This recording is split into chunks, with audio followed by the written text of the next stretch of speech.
اعوذ باللہ من الشیطان الرجیم، بسم اللہ الرحمن الرحیم۔ الحمد للہ رب العالمین والصلاة والسلام علی سید المرسلین وخاتم النبیین، اما بعد۔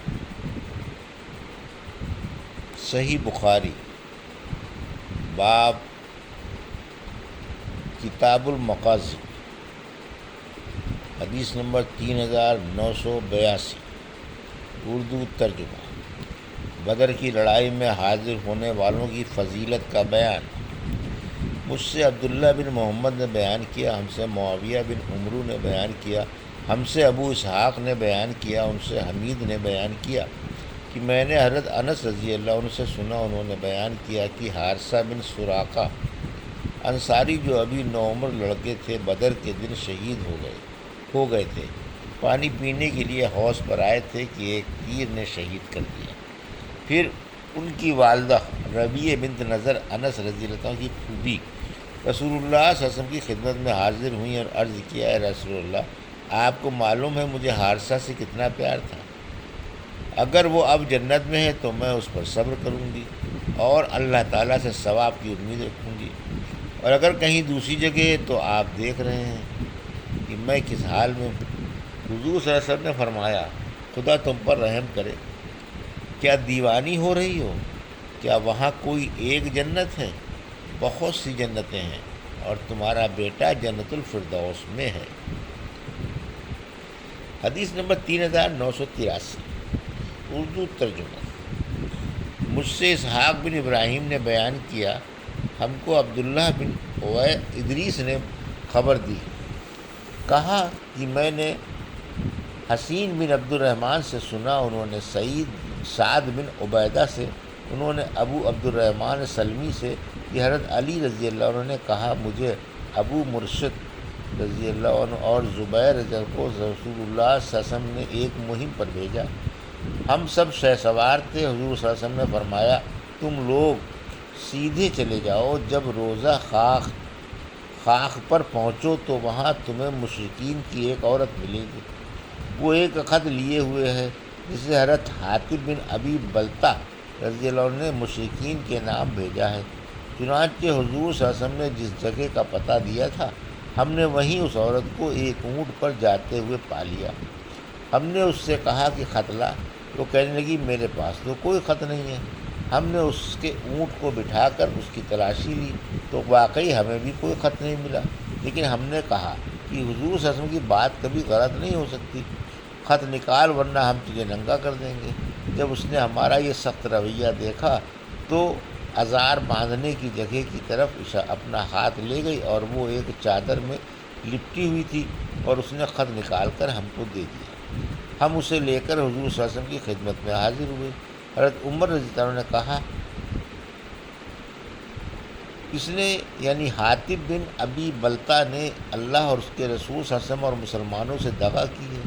حضور اکرم صلی اللہ علیہ وسلم نے ان سے دریافت فرمایا کہ تم نے یہ کام کیوں کیا؟ حاطب اتنا بولے، اللہ کی قسم، یہ وجہ ہرگز نہیں تھی کہ اللہ اور اس کے رسول پر میرا ایمان باقی نہیں رہا۔ میرا مقصد تو صرف اتنا تھا کہ قریش پر اس طرح میرا ایک احسان ہو جائے اور اس کی وجہ سے وہ مکے میں باقی رہ جانے والے میرے اہل و عیال کی حفاظت کریں۔ آپ کے اصحاب میں جتنے بھی حضرات مہاجرین ہیں، ان سب کا قبیلہ وہاں موجود ہے، اور اللہ کے ذریعے ان کے اہل و مال کی حفاظت کرتا ہے۔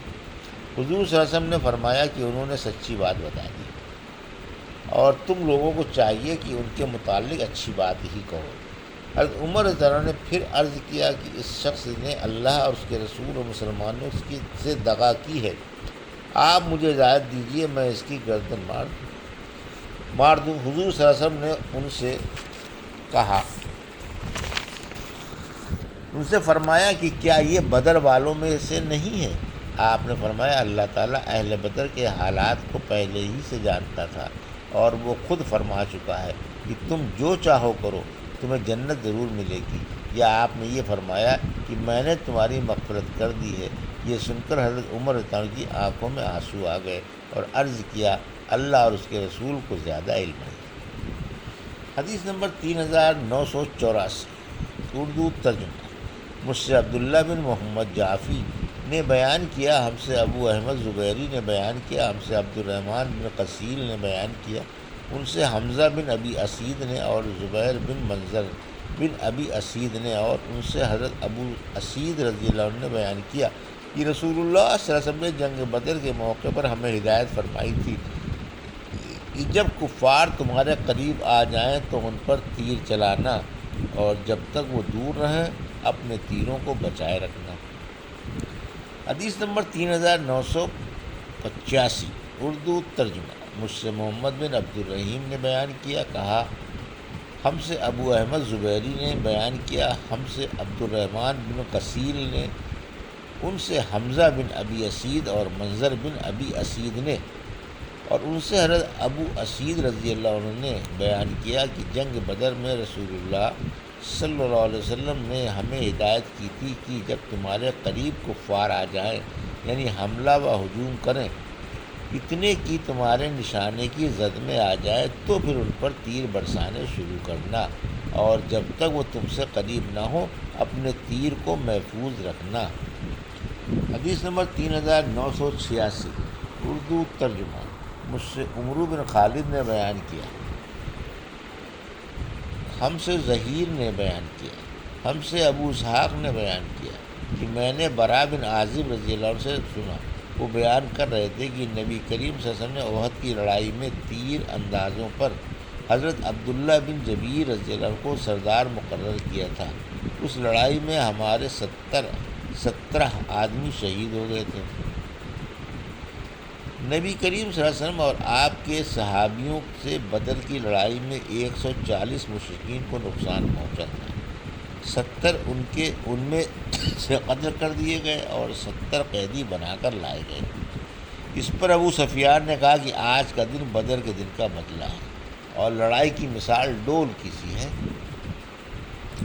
حدیث نمبر 3987، اردو ترجمہ۔ مجھ سے محمد بن علا نے بیان کیا، ہم سے ابو اسامہ نے بیان کیا، ان سے بریدت نے، ان سے ان کے دادا نے، ان سے ابو بردہ نے، اور ان سے ابو موسیٰ اشعری نے، میں گمان کرتا ہوں کہ انہوں نے نبی کریم صلی اللہ علیہ وسلم سے بیان کیا کہ آپ نے فرمایا، خبر و بھلائی وہ ہے جو اللہ تعالیٰ نے ہمیں احد کی لڑائی کے بعد عطا فرمائی، اور خلوص عمل کا ثواب وہ ہے جو اللہ تعالیٰ نے ہمیں بدر کی لڑائی کے بعد عطا فرمایا۔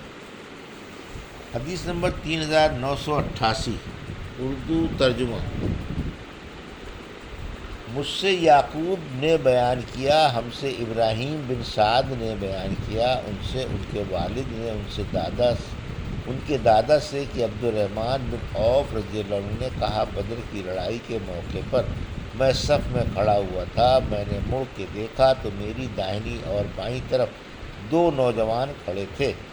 ابھی میں نے ان کے متعلق کوئی فیصلہ بھی نہ کر پایا تھا کہ ایک نے مجھ سے چپکے سے پوچھا تاکہ اس کا ساتھی سننے نہ پائے، چچا مجھے ابو جہل کو دکھا دو۔ میں نے کہا، بھتیجے تم اسے دیکھ کر کیا کرو گے؟ اس نے کہا، میں نے اللہ تعالیٰ کے سامنے یہ عہد کیا ہے کہ اگر میں نے اسے دیکھ لیا تو یا اسے قتل کر کے رہوں گا یا پھر خود اپنی جان دے دوں گا۔ دوسرے نوجوان نے بھی اپنے ساتھی سے چھپاتے ہوئے مجھ سے یہی بات پوچھی۔ انہوں نے کہا کہ اس وقت ان دونوں نوجوانوں کے درمیان میں کھڑے ہو کر مجھے بہت خوشی ہوئی، میں نے اشارے سے انہیں ابو جہل کو دکھا دیا۔ اسے دیکھتے ہی وہ دونوں باز کی طرح اس پر جھپٹے اور فوراً ہی اسے مار گرایا۔ یہ دونوں افرا کے بیٹے تھے۔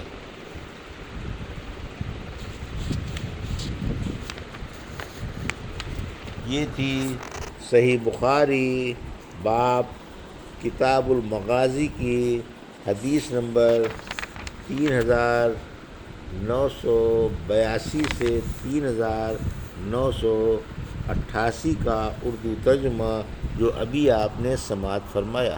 اللہ سے دعا ہے کہ اللہ ہمیں ان حدیثوں کی صحیح سمجھ عطا فرما اور ان پر عمل کرنے کی توفیق عطا فرما، آمین یا رب العالمین۔